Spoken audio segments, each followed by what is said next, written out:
Chapter 8. Valency did not sleep that night. She lay awake all through the long dark hours thinking.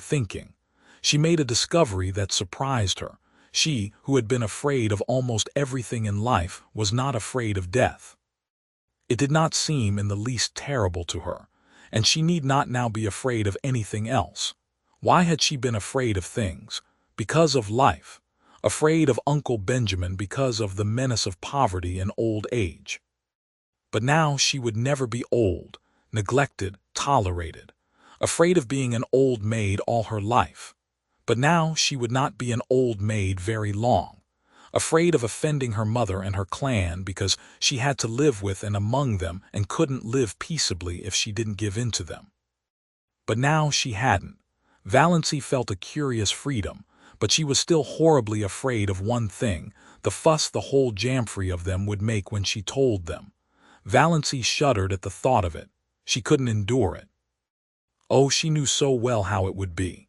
First there would be indignation.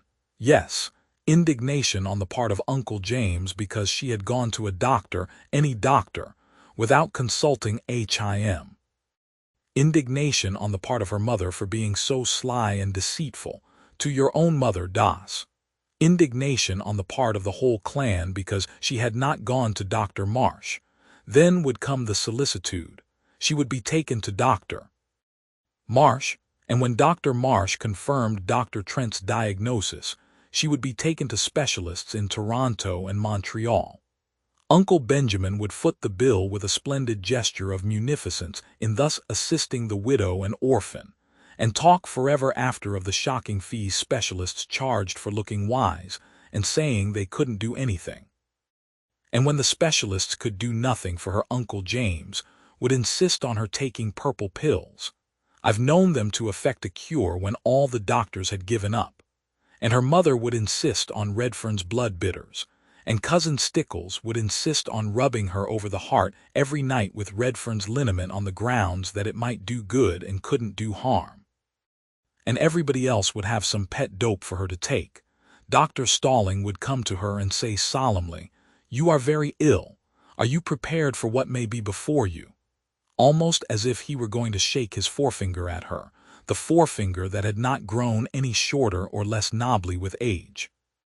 And she would be watched and checked like a baby, and never let do anything or go anywhere alone. Perhaps she would not even be allowed to sleep alone, lest she die in her sleep. Cousin Stickles or her mother would insist on sharing her room and bed. Yes, undoubtedly they would. It was this last thought that really decided Valency. She could not put up with it, and she wouldn't. As the clock in the hall below struck 12, Valency suddenly and definitely made up her mind that she would not tell anybody. She had always been told, ever since she could remember, that she must hide her feelings. It is not ladylike to have feelings, Cousin Stickles had once told her disapprovingly. Well, she would hide them with a vengeance, but though she was not afraid of death, she was not indifferent to it. She found that she resented it. It was not fair that she should have to die when she had never lived. Rebellion flamed up in her soul as the dark hours passed by, not because she had no future, but because she had no past. "I'm poor, I'm ugly, I'm a failure, and I'm near death," she thought. She could see her own obituary notice in the Deerwood Weekly Times, copied into the Port Lawrence Journal. A deep gloom was cast over Deerwood, etc., etc. Leaves a large circle of friends to mourn, etc., etc., etc. Lies, all lies. Gloom, forsooth. Nobody would miss her. Her death would not matter a straw to anybody. Not even her mother loved her. Her mother who had been so disappointed that she was not a boy, or at least, a pretty girl. Valency reviewed her whole life between midnight and the early spring dawn. It was a very drab existence, but here and there an incident loomed out with a significance out of all proportion to its real importance. These incidents were all unpleasant in one way or another. Nothing really pleasant had ever happened to Valency. "I've never had one wholly happy hour in my life, not one," she thought. "I've just been a colorless nonentity. I remember reading somewhere once that there is an hour in which a woman might be happy all her life if she could but find it. I've never found my hour, never, never, and I never will now. If I could only have had that hour, I'd be willing to die. Those significant incidents kept bobbing up in her mind like unbidden ghosts, without any sequence of time or place. For instance, that time when, at 16, she had blued a tubful of clothes too deeply, and the time when, at 8, she had stolen some raspberry jam from Aunt Wellington's pantry. Valancy never heard the last of those two misdemeanors. At almost every clan gathering they were raked up against her as jokes. Uncle Benjamin hardly ever missed retelling the raspberry jam incident. He had been the one to catch her, her face all stained and streaked. I have really done so few bad things that they have to keep harping on the old ones, thought Valancy. Why, I've never even had a quarrel with anyone. I haven't an enemy. What a spineless thing I must be not to have even one enemy. There was that incident of the dust pile at school when she was 7. Valancy always recalled it when Dr.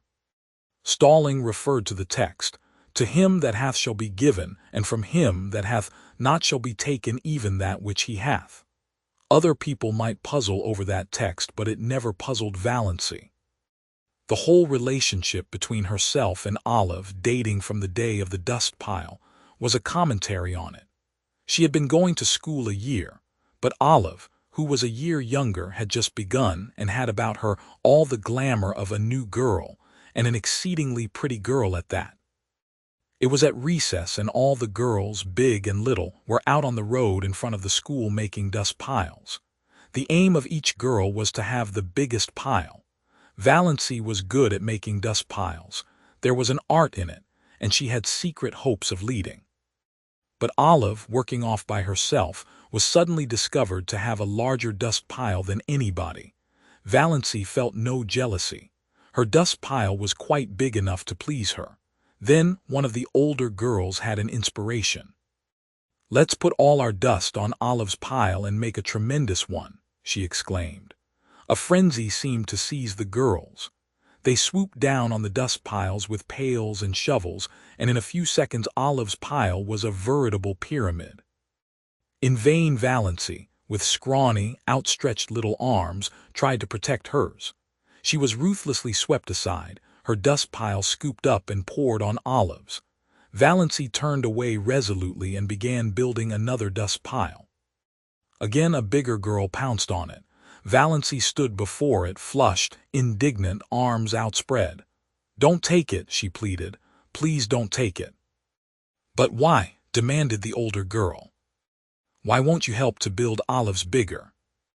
"I want my own little dust pile," said Valancy piteously. Her plea went unheeded. While she argued with one girl, another scraped up her dust pile. Valancy turned away, her heart swelling, her eyes full of tears. "Jealous, you're jealous," said the girls mockingly. "You were very selfish," said her mother coldly, when Valancy told her about it at night. That was the first and last time Valancy had ever taken any of her troubles to her mother. Valancy was neither jealous nor selfish. It was only that she wanted a dust pile of her own, small or big mattered not.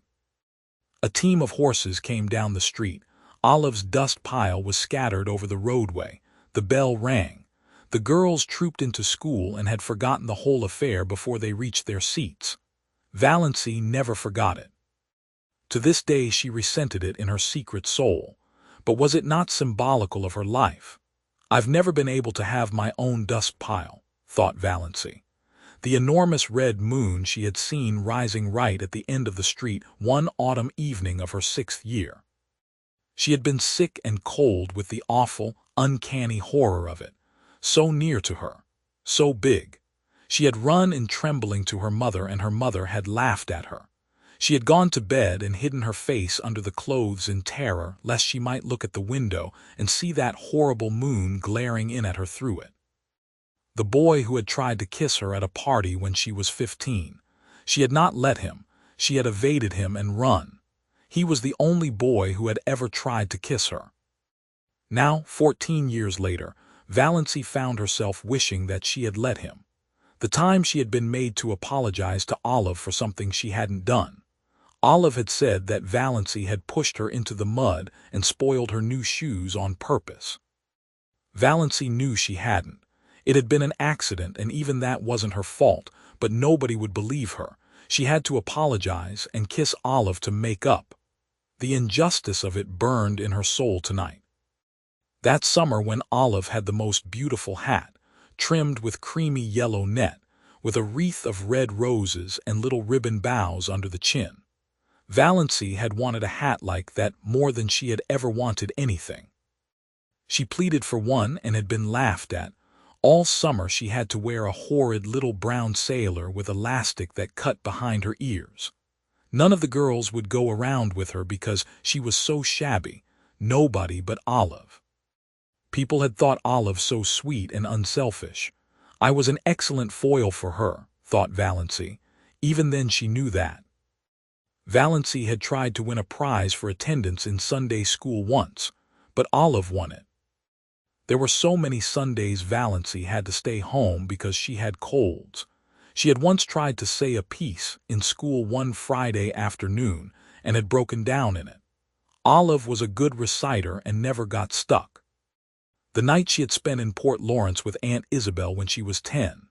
Byron Sterling was there, from Montreal, 12 years old, conceited, clever.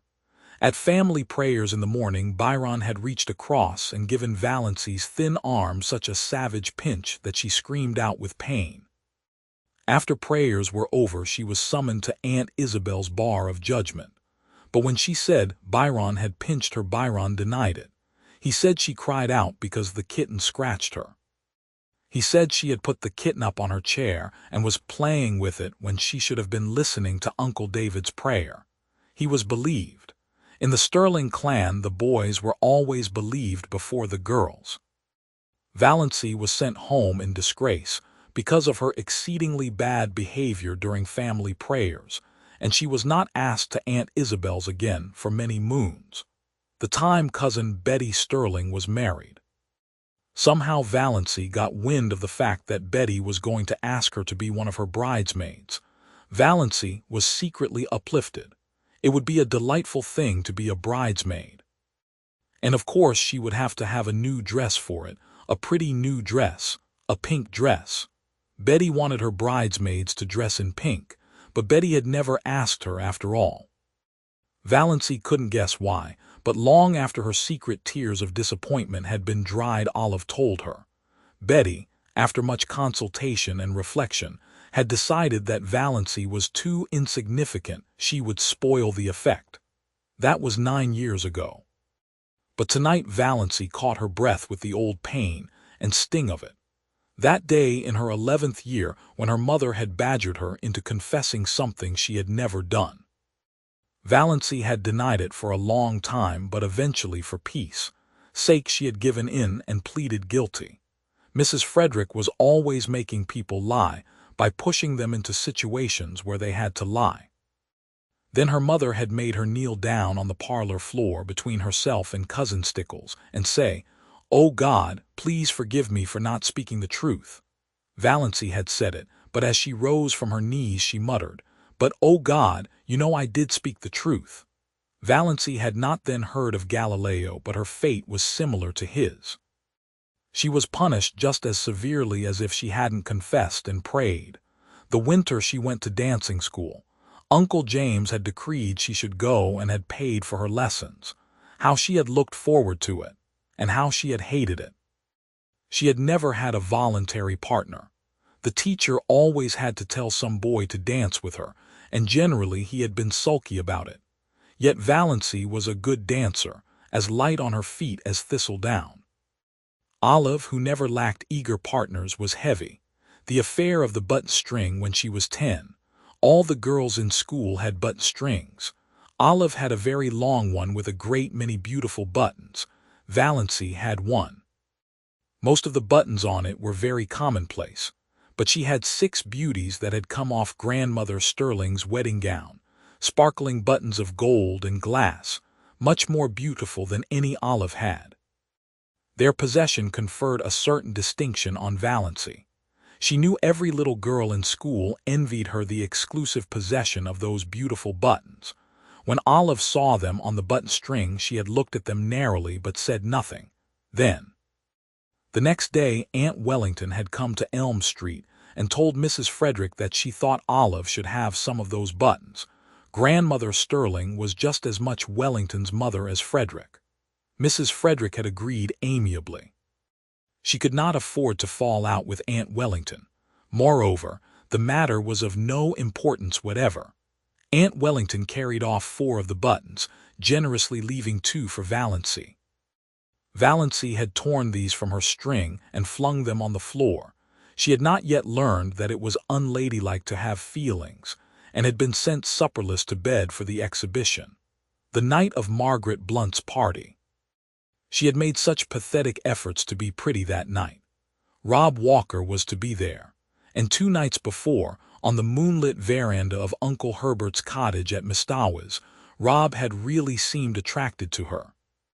At Margaret's party, Rob never even asked her to dance, did not notice her at all. She was a wallflower as usual. That, of course, was years ago. People in Deerwood had long since given up inviting Valancy to dances. But to Valancy, its humiliation and disappointment were of the other day. Her face burned in the darkness as she recalled herself, sitting there with her pitifully crimped, thin hair, and the cheeks she had pinched for an hour before coming, in an effort to make them red. All that came of it was a wild story that Valancy Sterling was rouged at Margaret Blunt's party.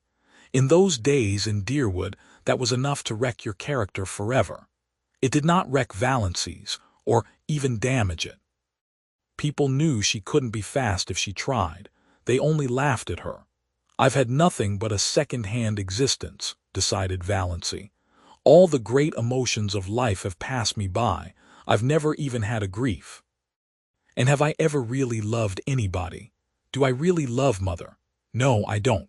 That's the truth, whether it is disgraceful or not. I don't love her. I've never loved her. What's worse, I don't even like her. So I don't know anything about any kind of love. My life has been empty, empty. Nothing is worse than emptiness. Nothing. Valancy ejaculated the last nothing aloud passionately. Then she moaned and stopped thinking about anything for a while. One of her attacks of pain had come on. When it was over, something had happened to Valancy, perhaps the culmination of the process that had been going on in her mind ever since she had read Dr. Trent's letter. It was 3 o'clock in the morning, the wisest and most accursed hour of the clock, but sometimes it sets us free. I've been trying to please other people all my life and failed, she said. After this, I shall please myself. I shall never pretend anything again. I've breathed an atmosphere of fibs and pretenses and evasions all my life. What a luxury it will be to tell the truth. I may not be able to do much that I want to do, but I won't do another thing that I don't want to do. Mother can pout for weeks. I shan't worry over it. Despair is a free man. Hope is a slave. Valancy got up and dressed, with a deepening of that curious sense of freedom.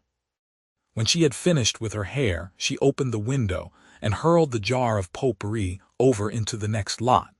It smashed gloriously against the schoolgirl complexion on the old carriage shop. I'm sick of the fragrance of dead things, said Valancy.